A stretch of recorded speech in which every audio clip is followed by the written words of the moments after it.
안녕하세요. 세무법인 스타텍스의 윤현웅 대표 세무사입니다. 오늘은 원장님들이 궁금해하시는 상속세에 대해서 간단하게 설명을 드릴 건데요. 우선 상속이라고 하면 주로 부모님이나 조부모님이 돌아가셨을 때 그분들이 갖고 계시던 재산을 나머지 유가족들이 넘겨받는 것을 상속이라고 해요. 그래서 거기서 발생하는 세금을 상속세라고 합니다. 이러한 상속세 세율은 0원에서 1억까지는 10%, 1억에서 5억까지 20%, 5억에서 10억까지 30%, 10억에서 30억까지 40%고요. 30억 초과가 50%의 세율이에요. 그러면 내가 재산이 10억인데 10억에 바로 이 세율을 적용하느냐? 그렇지는 않고요. 상속 공제라는 게 있습니다. 예를 들어서 재산이 별로 없어서 지금 월세에 사는데 월세 보증금 1억 원이 전 재산인 사람이 돌아가셨다고 해서 거의 10%인 1,000만 원을 과세하지 않거든요. 상속 공제는 주로 배우자가 살아있을 경우, 그러니까 아버지가 돌아가신 거죠. 그래서 어머니와 자녀가 살아있을 경우에는 10억 원 정도까지는 세금이 나오질 않아요.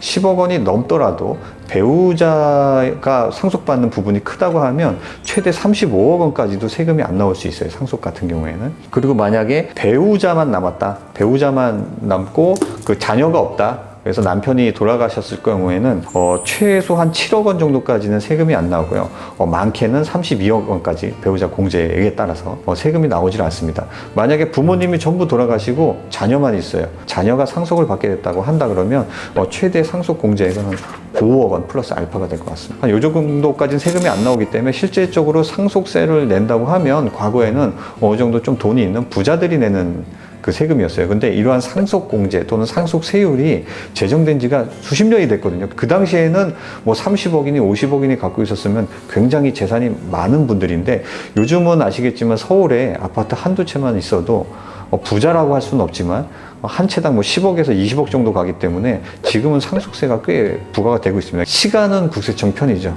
한번 제정해놓고 가만히 있으면 물가는 오르게 마련이기 때문에 이러한 재산가액이 명목가액으로 뻥튀기가 된다 그러면 상속세가 나오지 않던 부분도 상속세가 크게 나올 수 있어요. 그래서 지금 상속세를 만약에 줄일 수 있는 방법이 뭐냐라고 한다 그러면 첫째로는 이제 사전증여가 가장 많이 알려진 방법이겠죠.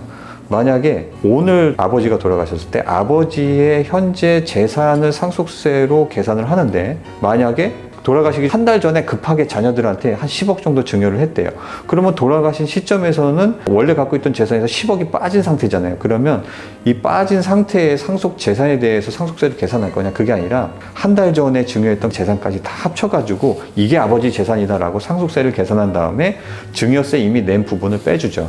이렇게 계산이 되는데 그러면 기간에 문제가 발생할 거예요. 그러면 한 달 전 거까지만 합산을 할 거냐 1년 전 거까지 합산을 할 거냐 이 기간에 그 문제가 있을 건데 언제까지 합산을 하냐 하면 돌아가신 시점에서부터 역으로 과거 10년 전까지 사전 증여한 재산은 전부 다 상속가액에 합산을 해서 재계산을 합니다. 계산을 한 다음에 상속세가 나오잖아요. 그러면 이미 기납부세 증여를 해서 납부한 증여세는 여기서 이제 빼줘요. 왜냐하면 다시 한번 합산해서 상속세를 계산하는데 여기서 세금을 또 물리면 이중과세가 되거든요. 같은 재산에 대해서 두 번 물리니까 증여재산은 빼줍니다. 이게 이제 상속세 사전 증여 재산에 대한 계산 방법인데 이걸 역으로 생각한다 그러면 돌아가신 시점으로부터 10년 이전에 증여한 재산 같은 경우에는 상속가액에 합산이 안 된다는 얘기예요. 예를 들어서 2024년에 돌아가셨는데 11년 전에 자녀한테 증여한 건물이 하나 있어요. 그거는 지금 시점에 상속가액이 합산이 안 된다는 얘기예요. 근데 한 5년 전에 자녀한테 증여한 건물 같은 경우에는 지금 돌아가신 시점에서 이거를 재차 상속가액에 얹어서 상속세를 계산하게 돼요. 공제를 해주고 이런 부분이에요. 그래서 10년 이전에 20년 이전 30년 이전에 차차 증여를 해나가신 분들 같은 경우에는 지금 상속 재산 자체가 줄어 있겠죠. 그래서 상속세가 좀 덜 나오는데 요거 같은 경우에는 일반적으로 재산가액이 그렇게 높지 않으신 분들한테는 크게 의미가 없어요. 상속 공제 자체가 크기 때문에 미리 증여해서 증여세를 내실 필요가 없는데 재산이 좀 많으신 분들은 어차피 상속세 세율이 40% 50% 되거든요. 이런 분들 같은 경우에는 나중에 상속 공제를 받더라도 상속 공제는 퍼센트로 받는 게 아니라 금액으로 받는 거예요. 아까 말씀드렸듯이. 그렇기 때문에 어차피 상속 공제를 제외하고도 40% 50% 세율을 받게 돼요. 그러면 차라리 미리 사전 증여를 해서 10% 20% 30%의 증여세를 내는 게 더 나을 수도 있거든요. 그래서 젊었을 때부터 재산이 많았다고 한다 그러면 자녀한테 미리 10년 주기로 계속 증여를 해요.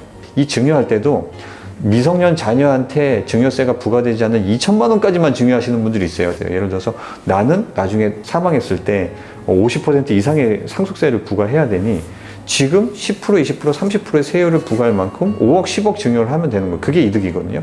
이거 2천만 원 정도 증여를 해봐야 내 전체 상속가액에서 빠지는 상속 금액이 얼마 안 되거든요.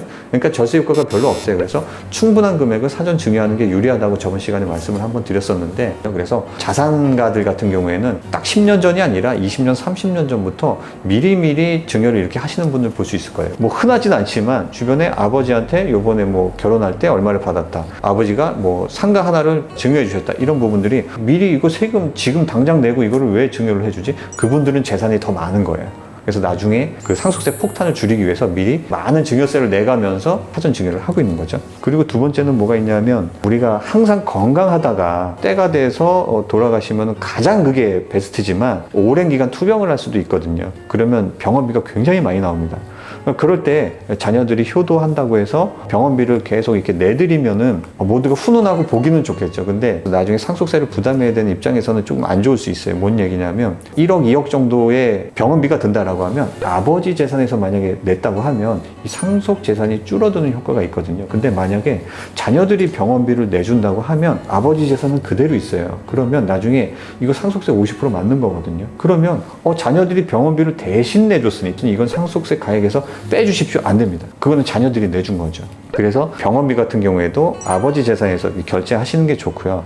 우리가 상속세라고 한다 그러면 실제로는 간단할 것 같지만 굉장히 경우의 수도 많고요. 예규 판례도 굉장히 다양해요. 그래서 원래는 재산이 많다 그러면 그 세무 전문가와 상담을 해서 미리 플랜을 짜서 자산 규모를 처분할 거 처분하고, 미리 증여할 거 증여하고, 남겨둘 거 남겨두고, 아니면 현금으로 환가할 거 환가하고, 뭐 이런 식으로 좀 미리 정리를 오래전부터 이렇게 차차차차 해오세요. 포트폴리오를 구성을 하는데, 이게 만약에 그런 문제의식이 있는 분들이라면 그렇게 준비를 합니다. 뭐 주로 기업가들이 이제 그런 쪽에서 좀 많이 아시기 때문에 미리 준비를 하게 되는데, 그게 아니라 그러면 자식 입장에서 좀 말씀드리기가 애매해요. 아버지 좀 때가 된 것 같은데 미리 상속세 좀 이렇게 대비해서 정리를 좀 해나가시죠 라고 얘기하는 게 부모님 입장에서 굉장히 괘씸하게 들릴 수 있기 때문에 말씀을 드리기가 굉장히 좀 어려워요. 부모님도 심정이 그렇거든요.